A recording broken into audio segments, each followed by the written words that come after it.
que se fala de comunicação, fala-se do medo. O medo de falar em público, mesmo que o público seja só um. E, porque é que eu tenho este medo? Como é que eu posso controlar este medo? Se eu não sei de onde é que este medo vem? E claro que nós podemos dizer o que é que acontece, que é o medo da crítica, o medo de ser avaliado negativamente, não estar à altura das expectativas, isso falamos muitas vezes. Mas podemos também falar do consciente, o que é a parte consciente que cria o medo, mas essencialmente o medo vem do inconsciente, por isso é que é difícil de controlar. Portanto, vamos imaginar como é que está dividido o nosso cérebro. 5% do nosso cérebro é a parte consciente do nosso cérebro, aquele que pensa e que, em teoria, toma as decisões. E 95% é a parte inconsciente, aquela parte maravilhosa, que nos faz, controla o nosso mundo. Quando estamos a dormir, que nos faz respirar, bater no nosso coração e muito mais outras coisas, que também absorve informação, não tem um discernimento, por isso é que falar positivo é tão importante, e não tem muito discernimento, mas na verdade retém muita informação que nos afeta, que nós depois esquecemos, a nossa parte, o nosso 5% de consciente não retém, não chegam lá, mas retém afirmações repetidas na nossa infância, e depende muito da idade que se tem, até aos 6 anos, uma atitude de absorção em relação a pessoas que temos respeito, os pais, os professores, o que for, e depois a partir daí, e dependendo das idades, e da importância de quem fala uma coisa, porque podem sempre pessoas nos dizer uma coisa, tu não és capaz de fazer isto, não liga nenhuma, vem uma pessoa a quem nós damos uma figura de autoridade e pronto, e acabou-se, fica lá metido entre nós e torna-se numa crença. Portanto, o que é que pode acontecer? Muitas vezes o medo de falar em público está baseado numa coisa mais pequena, aparentemente, mas se tornou gigante, porque ao longo da vida ela esteve sempre presente dentro do seu inconsciente e que torna-se um gatilho mental que é disparado por eu não sou capaz de qualquer coisa, porque alguém disse. Vamos lá tentar perceber o que é que, e como é que isto tudo influencia as emoções, como é que nós não temos uma consciência real, portanto não é no nosso consciente, é no inconsciente. Antigamente dizia-se o subconsciente, mas que não pode ser o subconsciente, já que é muito maior do que o consciente. É importante. Pense que 95% do que acontece dentro da sua cabeça você não sabe o que é. Seja como for, pode aceder a esse inconsciente, mas é por hipnose, sei lá, mudar coisas por repetição, tudo o que nós falamos. Vamos falar um bocadinho do que é que o inconsciente tem. Os 95% do inconsciente do nosso cérebro têm peso no meio de falar em público.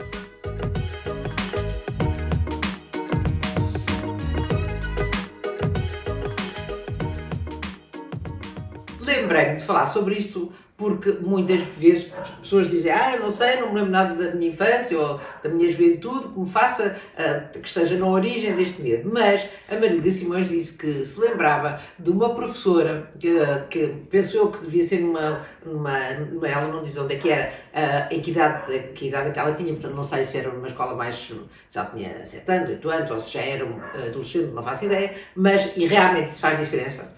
É mais fácil uma criança acreditar e transformar uma repetição de uma não-verdade, muitas vezes, não é? Numa crença que depois vai limitar para o resto da vida, no total, tipo, o resto da vida.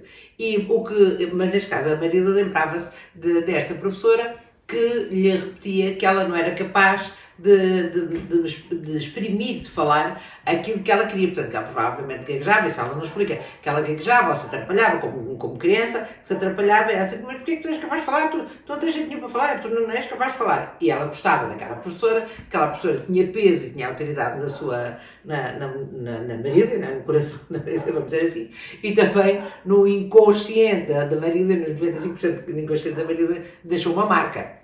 E essa marca que está lá encapsulada, ou seja, está lá, ela não dá por isso quando não é preciso falar em público, mas sempre que alguém pede para ela falar, não é preciso ser num discurso, pode ser simplesmente num teatro, vamos imaginar, quem é que aqui quer responder, ou uma palestra, quem é que vai responder, põe a mão no ar. E a Marília não queria pôr a mão no ar, porque o que está dentro do inconsciente dela que vem à cabeça não é a professora, ela não é capaz de falar em público, porque aquela pessoa disse e aquilo ficou impresso e passou a ser o que ela é, o que ela acredita, uma crença que faz com que E ela vai ao encontro da criança. Como ela se criou aquela criança que não é capaz de falar em público, ela convence na criança que não é capaz de falar em público e depois não é mesmo capaz de falar em público. Isto nós temos muitas crianças, umas positivas, outras limitantes, que entraram nas nossas vidas pela voz e também pode ser uma coisa que nos tenha acontecido, é óbvio. E marcar, não fui capaz hoje, não vou ser capaz nunca. Muito cuidado com nunca, sempre, e com não, tudo frases que não sou capaz, não é para mim. Todas essas coisas vieram de algum sítio. Neste caso, a maneira, é bom, no caso da Maria, ela lembrar-se que foi aquela professora e a pergunta dela, se aquela professora lhe dizer que ela não era capaz de falar, se tem influência na dificuldade e na tortura que a Maria tem de falar em público agora. E a resposta é obviamente sim. Talvez não tenha sido a única coisa, porque depois o que acontece é que todas as vezes que a Maria foi recusando falar, porque tem medo e porque, por causa desse gatilho que se dispara na cabeça dela, todas as vezes que ela desistiu de falar, portanto, todas as vezes que ela não pôs a mão no ar, vamos dizer assim, para falar, ela deu força a essa crença. Eu tenho uma crença também tremenda. Eu tenho uma crença que eu acho que foi criada pela minha avó, que a minha avó é muito católica, e então passou para mim a crença que se nós não merecermos o merecimento, não é? Se nós não merecermos uma coisa, ela não vai acontecer. Então, eu transformei isso na escola, era o meu trabalho, não é? Quando criança, e se eu não preparasse o trabalho, não fizesse trabalho de casa, não preparasse o dia ter um exame, ou sei lá, um teste, ou sei lá o quê, e se eu não preparasse tudo, que chegava lá e me corria mal. E depois, claro, chegava lá e corria mal. E então, isso, o que é que fez aumentar a minha crença? Que eu tinha mais era que me preparar, que dura até quando? Este instante. Eu tenho a noção que é uma crença. Pode ser até que não preparando nada, eu conseguisse ser muito bem, ser uma coisa me ser muito bem, me correr muito bem. Mas eu nunca iria deliberadamente para uma coisa sem me preparar. É uma crença, mas acaba por ser uma crença, pode ser limitante, me obriga a trabalhar imenso, mas é potenciadora, porque na verdade eu trabalho muito para fechar aquela ferida aberta de se não trabalhares muito, se não preparares as coisas não correm bem, mas depois tenho resultados do meu trabalho que são muito bons. Mas normalmente o que acontece, que não pode ser, tem que ser, no momento como no caso da Marília, que se lembram às vezes são os pais que dizem, está calado, não sabe o que é que estás a dizer 2, 10 vezes, ou demais, se me lembrar disso, é agarrar nesse acontecimento que já identificou e atirá-lo fora no momento de, isto era porque esta professora me dizia isto, mas eu é que sei, eu é que estou preparada, eu já fiz tudo o que podia e vai-me sair bem, eu vou ser capaz de falar. Portanto, tem que se livrar das crenças, porque se pode livrar de uma crença, não é uma coisa completamente simples, mas do momento em que está detectada a origem, é mais fácil. Portanto, o que o inconsciente manda em nós e nós nem sequer damos por isso e não sabemos como é que ele foi marcado, mas foi ao longo da vida inteira. Portanto, vamos lá dar atenção a estes 95% desconhecidos do nosso cérebro.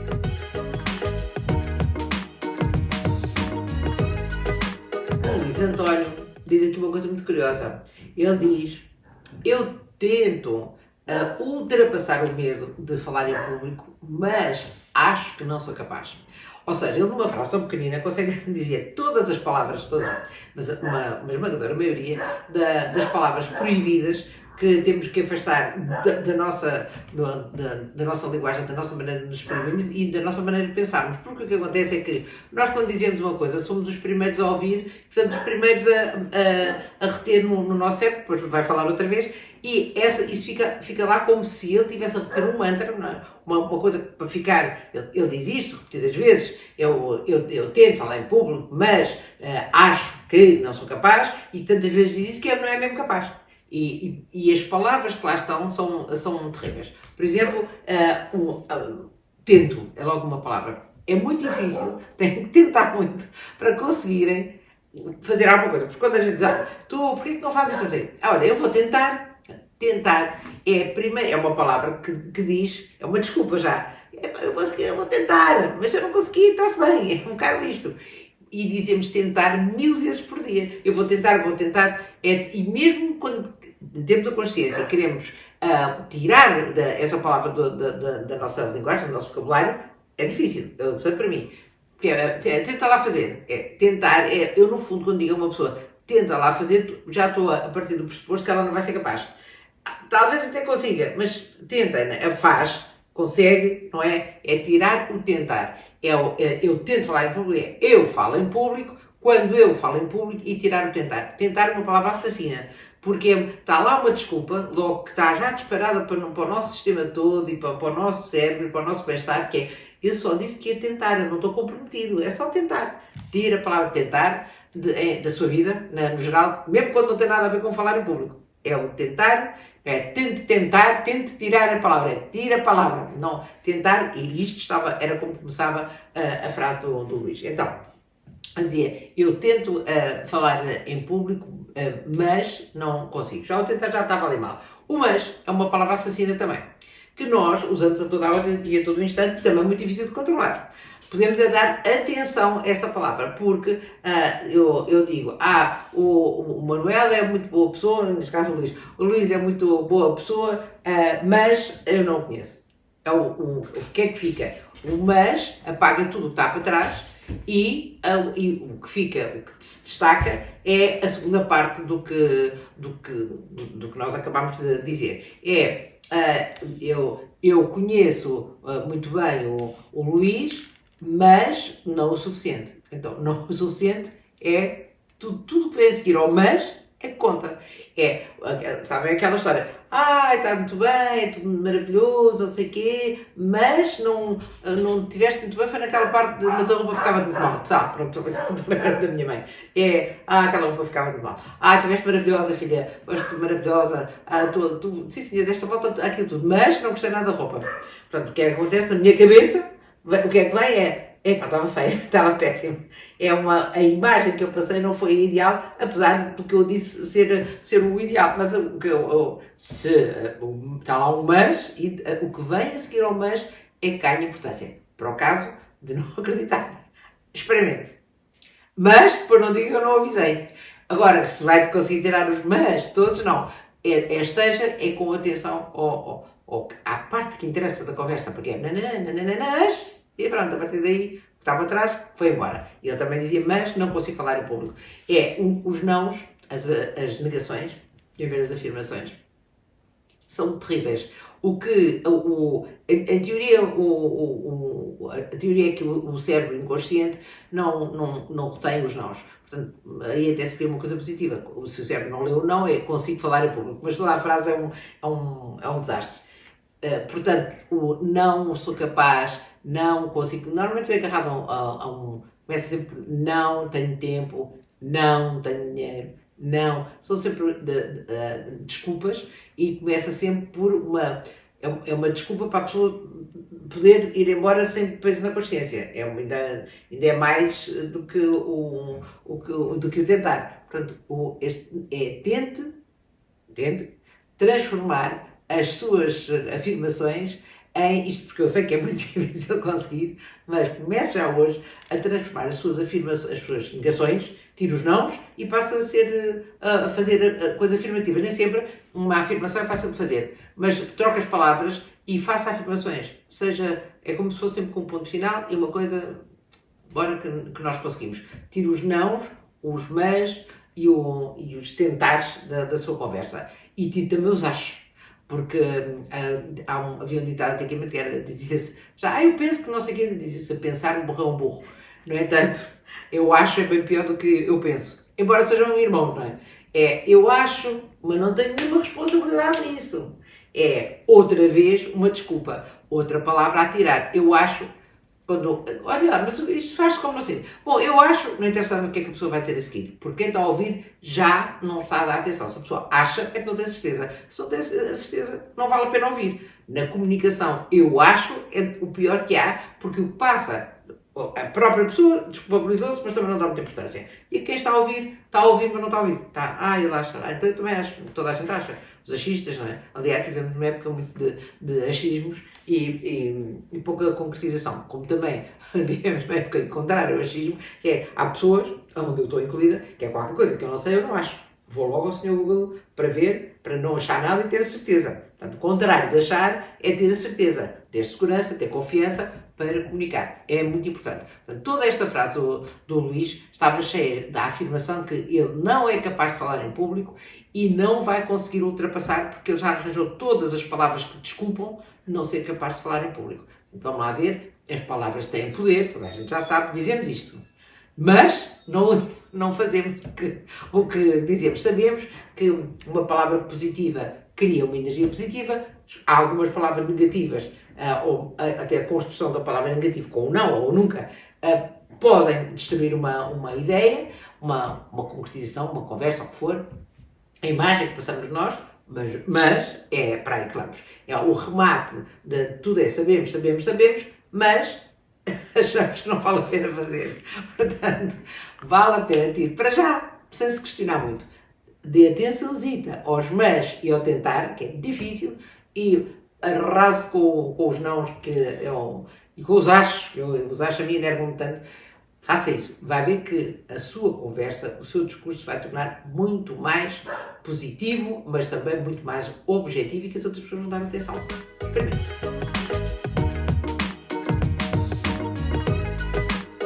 Nós estamos sempre a falar do medo de falar em público. E a Ruth perguntou, diz que me viu uma massa classe minha, que é esta que eu fiz agora recentemente, e que eu falava no medo bom e no medo mau, eu disse, isto é um medo mau, mas também há um medo bom, mas não desenvolvi. Então, o medo bom, claro que há, que é aquele que nos mantém vivos. É aquele que faz com que não vá pôr está lume e vamos lá pôr a mão, não. Há uma reação. É aquele que instintivamente nos faz travar quando vamos a atravessar uma rua e vem um carro.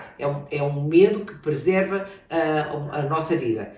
Isso é o medo bom. E é o medo que faz com que, se vir um leão, não vai lá ficar, estou a giro, parece um gatinho. Não, vai fugir, não é?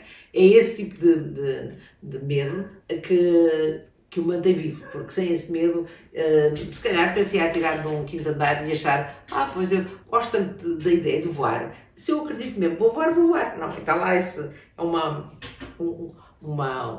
dispara o medo que dispara o nosso coração, dispara tudo e mais alguma coisa, quando vemos qualquer coisa que nos ameaça, esse medo está lá para tomarmos uma decisão, se ficamos para lutar ou se fugimos, mas está lá a decisão. Isso é um medo bom, o medo da preservação da nossa vida.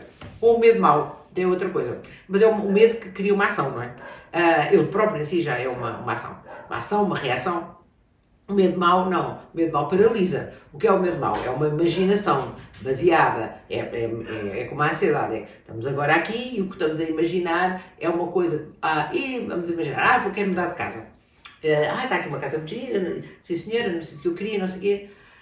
E se eu mudo e depois os vizinhos são chatos e barulhentos, e se eu vou para aquela casa e depois a construção não é boa, e se o que eu estou a pensar não é bem o que eu estou a ver com olhos de boa vontade e depois não é, e vai construindo e se eu depois encontro uma casa melhor que esta e mais barata, e vai construindo uma série de medos, não é? De barreiras que o travam e de comprar a casa, ou de se mudar para a casa, ou de fazer a tal mudança que era tão desejada. Portanto, fica no mesmo sítio, não muda nada, porque o que é o medo? O medo é provocado pela mudança. Todas as mudanças trazem medo. Todas as mudanças trazem uma instabilidade e como nós queremos segurança, temos esse medo. Mas pode ser tudo.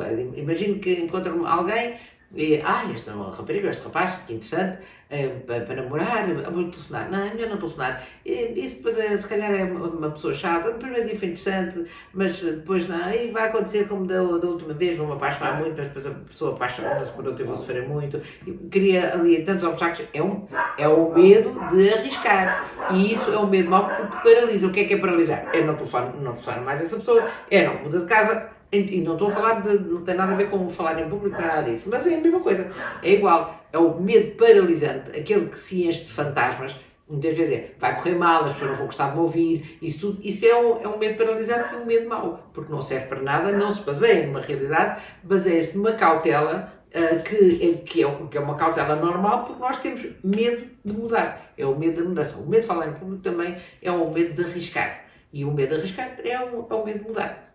É o medo bom, ainda bem que, mesmo que a gente se queira livrar dele, não conseguimos. Há pessoas que gostam de se atirar de sítios em bungee jumping e sabe, fazem coisas extraordinárias porque têm essa necessidade de adrenalina no corpo, mas isso é uma decisão do consciente completamente. Mas este medo bom que preserva a nossa vida está no nosso inconsciente e ele reage automaticamente. Não tem nada a saber. Ainda bem que ele existe. És livre do medo mau, porque o medo mau não o deixa evoluir, não o deixa melhorar na sua carreira, nem na sua vida afetiva, nem no seu conforto, não vive. Enfim, está com muita cautela, muito sossegadinho, mas não, paralisadinho, não sai dali. E já sabe o que acontece. Quando nós achamos que, ok, eu não saio daqui e estou no mesmo sítio, não está. Porque as outras pessoas estão a arriscar e a avançar e você está a ficar para trás. Não se deixe absorver e paralisar pelo medo mau.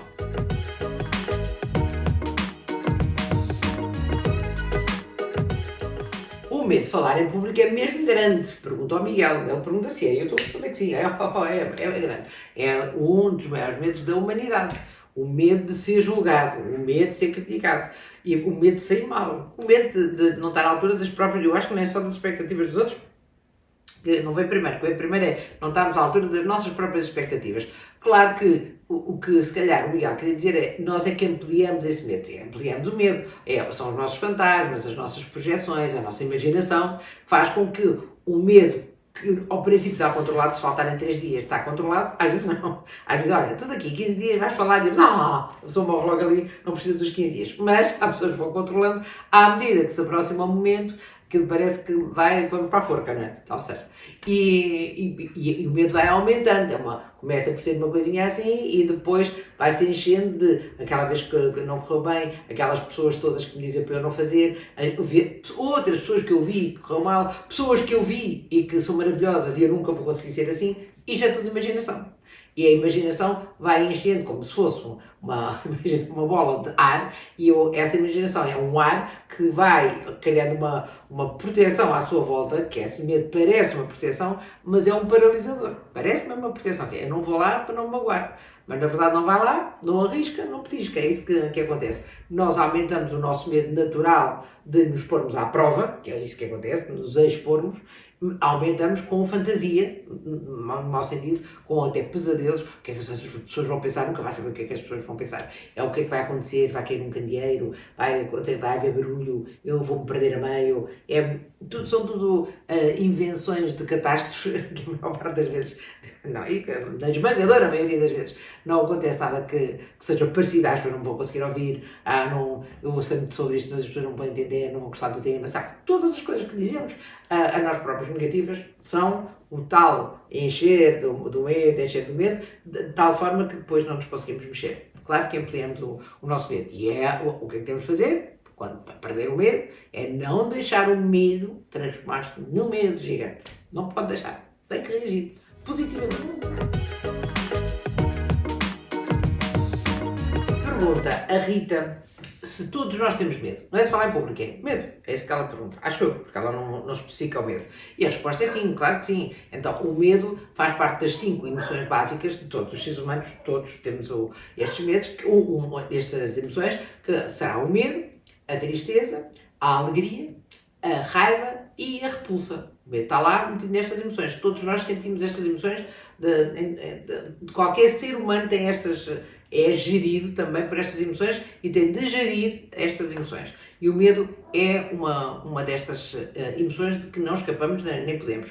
Temos que aprender a lidar com elas, seja a tristeza, seja a alegria, lidar com a raiva. Todas estas coisas têm um lado positivo e negativo. Pode haver, por exemplo, a raiva. Vamos falar da raiva e ver só do medo. A raiva tem um lado mau, porque a pessoa reage e às vezes pode arrepender-se, mas por outro lado também cria pode ter uma raiva de dizem que eu não consigo, então eu vou lá e eu vou conseguir, e para isso a pessoa prepara-se imenso, estuda imenso, e quando chega lá, e veem como eu consegui, portanto, dispara a necessidade de agir. e tudo dispara a necessidade de agir, é uma coisa boa. A própria tristeza tem várias funções. A tristeza aparentemente é só uma coisa negativa, mas não é, porque a tristeza faz-nos abrandar, ficar no nosso canto, não é depressão, ficar no nosso canto, ponderar, portanto, é como se nos abrandasse no geral para nos fazer pensar e perceber o que é que aconteceu, e guardar a experiência, o resultado dessa experiência menos positiva,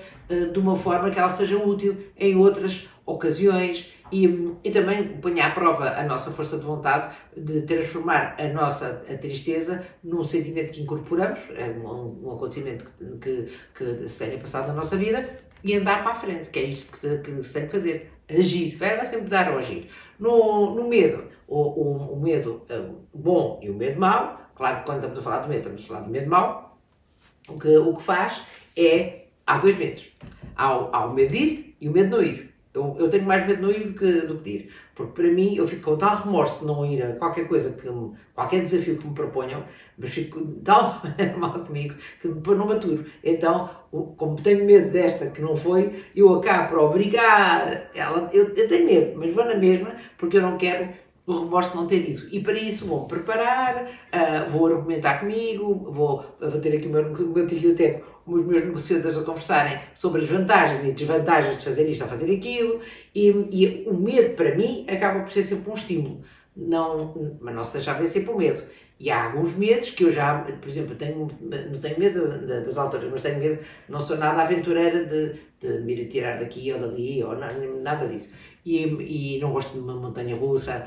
Eu até sei que toda a gente se diverte numa montanha russa, já argumentei comigo, mas para chegar à conclusão, para quê? Se me dá tanto medo, para que é que eu vou arriscar? Qual é o bem que vem disso? A não ser que seja para ultrapassar essa limitação, mas é uma limitação que não me parece muito que afeta muito a minha vida. Se afetar, eu vou-me arriscar e vou lá fazer, de certeza absoluta. Portanto, use o seu medo de fazer para fazer. Ou seja, eu tenho medo, então vou preparar muito bem e faço. Na verdade, é isto, todos os cursos e todas as vezes que eu falo sobre o medo de falar em público, é isto, o medo está lá, é natural, faz parte.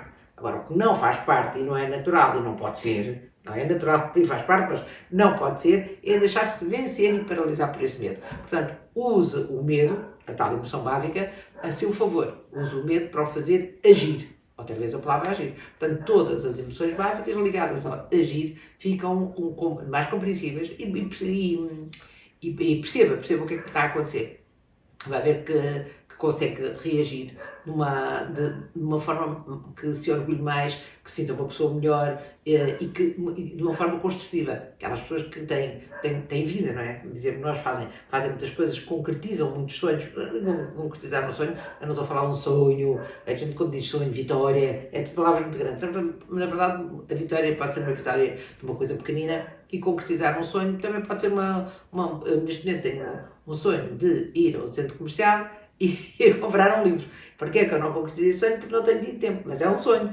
Porquê já se transformou num sonho? Porque eu ando a pensar nele há 15 dias. Quando conseguir ir, e quando conseguir comprar esse livro, ler esse livro vai ser a concretização de um sonho. Vou-me sentir super bem comigo que eu finalmente consegui concretizar esse sonho. Portanto, dê valor às suas pequenas vitórias, use todas as suas emoções para valorizar as pequenas coisas que lhe acontecem no dia a dia.